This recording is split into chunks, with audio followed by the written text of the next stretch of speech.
Hey everyone, it's me Rimi Mamta. And मुझे बहुत अच्छा लगा जो मैंने वीडियो पोस्ट किया था एजुकेशन के ऊपर, आप लोग उससे इंटरेक्ट कर रहे हो। तो मेरे पास एक कमेंट आया था कि education system also needs some changes. So 8th standard तक आप चौतरफा नॉलेज गेन कर लेते हो, जैसे कि जनरल नॉलेज, फिर social science, normal science and Hindi. उसके बाद से आप मैथ भी पढ़ लेते हो, और सबसे मेन इंपॉर्टेंट चीज़ ये कि आप इंग्लिश और फॉरेनर लैंग्वेज सीख भी जाते हो और उस चीज़ को बोल भी लेते हो, और फॉरेन लोगों का जो बातचीत है वो भी समझ लेते हो। और रही बात टेक्निकल चीज़ों में, तो कंप्यूटर भी 8th तक आप सीखते ही हो। अब ये अलग बात है कि स्कूल के टीचर्स जो हैं वो डेली बेसिस पर प्रैक्टिकल नहीं करवाते हैं। तो ये एजुकेशन सिस्टम की गलती नहीं है, बल्कि उस स्कूल की, उस संस्था की गलती है जिसमें आप पढ़ रहे हो। एंड आई थिंक जो एजुकेशन मिनिस्टर बनते हैं उनकी ये रिस्पॉन्सिबिलिटी होनी चाहिए कि ऑल ओवर इंडिया में, चाहे वो शहर हो चाहे वो गांव का एरिया हो, वहाँ पर ना डेली चेकअप होते रहना चाहिए कि मतलब वहाँ पे टीचर्स अच्छे से पढ़ा रहे हैं या नहीं। सो एक और कमेंट रिसीव हुआ कि it's over emphasis on memorization and rote learning. I respect your thinking and your comment, क्योंकि इसमें से कई सारी बातें जो है ना वो सच में है। तो सबसे पहले ये देख लेते हैं मेमोराइजेशन का क्या इंपॉर्टेंस है।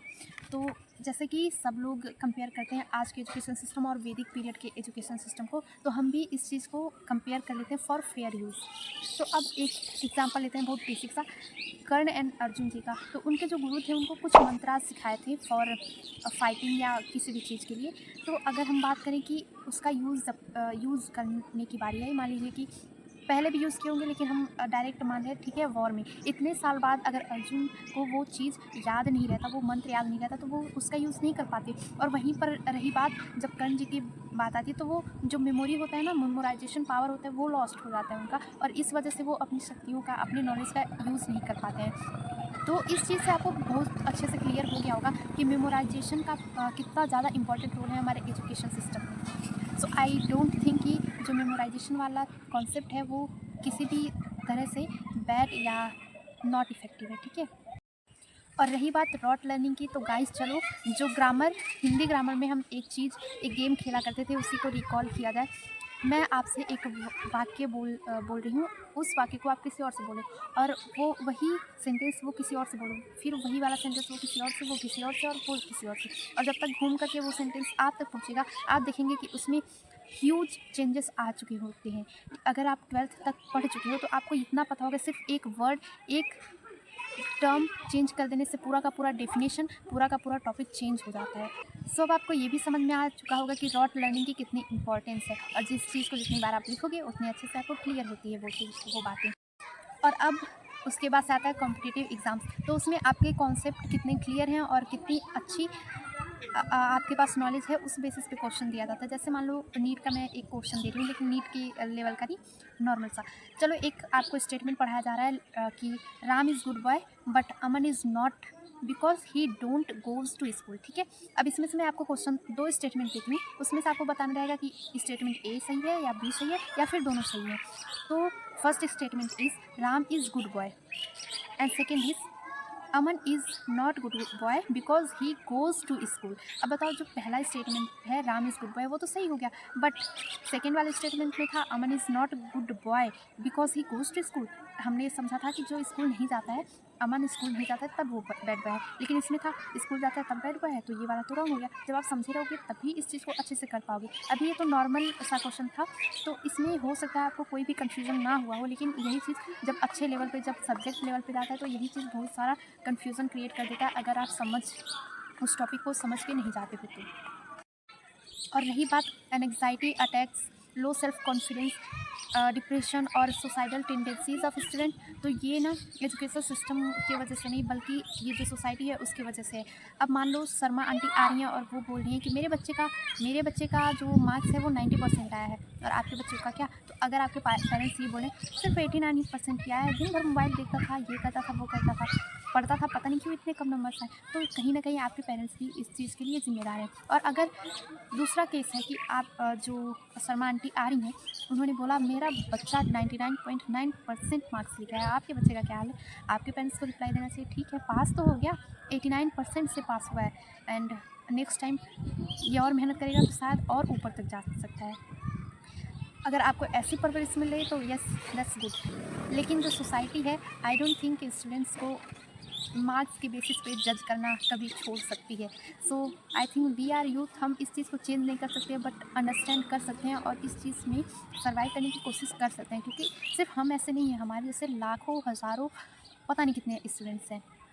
एंड जब कोई आपको एडवाइस दे to leave your happiness, your hobby, fun and skills, तो जस्ट से यार सिर्फ एक ही लाइफ तो है, और हमेशा रिमेंबर रखो कि अकेले आए हो, अकेले जाना है। सिर्फ ये लाइफ जब तक है ना, उस बीच में हम अच्छे से रहें, ठीक है। इस वजह से हम एजुकेट होते हैं और पढ़ाई करते हैं और अच्छे से रहने की कोशिश करते हैं जब तक इस दुनिया में है।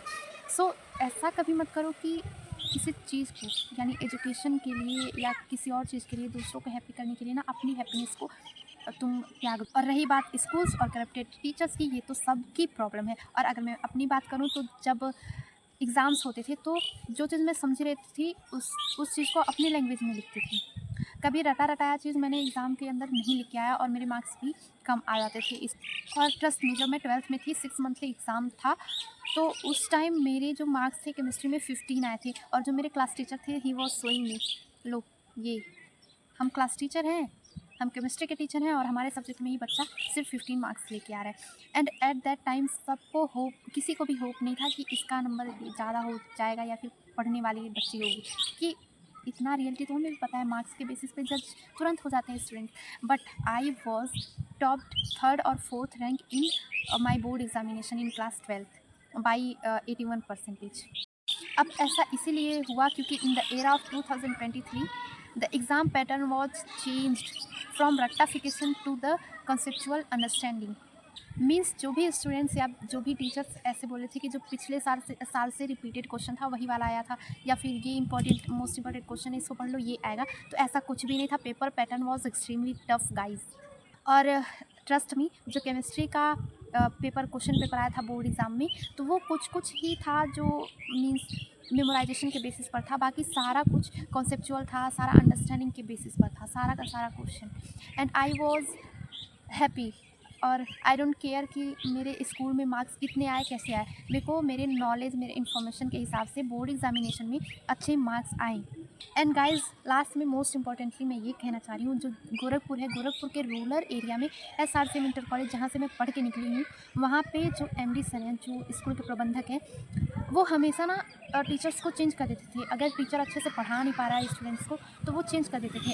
और प्लस में जो हम लोग के ट्यूशन वाले सर थे, लक्ष्य क्लासेस के आलोक वर्मा सर, वो भी बहुत अच्छे से मतलब रात को बैठ करके अपना यूट्यूब से पढ़ते हैं, नए नए थिंग्स निकालते हैं कि मतलब कैसे हम बच्चों को और अच्छे से पढ़ा पाएँ, और कि उनको कॉन्सेप्ट समझ में आए और पढ़ाई में भी अच्छा लगे। एनिमेशन वीडियोस की बच्चों को अच्छे से कॉन्सेप्ट भी क्या है समझ में आता है। तो मैंने बोला ना, कई सारे जो टीचर्स हैं वो एजुकेशन सिस्टम को, जो एजुकेशन है उसको और बेटर प्रोग्रेसिव बनाने की तैयारी में लगे हुए हैं। तो आप यूट्यूब पे कुछ भी ऐसा एजुकेशन के खिलाफ देखो तो उस चीज़ में तुरंत इन्फ्लुएंस मत हो जाओ, पहले रियलिटी चेकआउट करो, उसके बाद ही डिसीजन लो।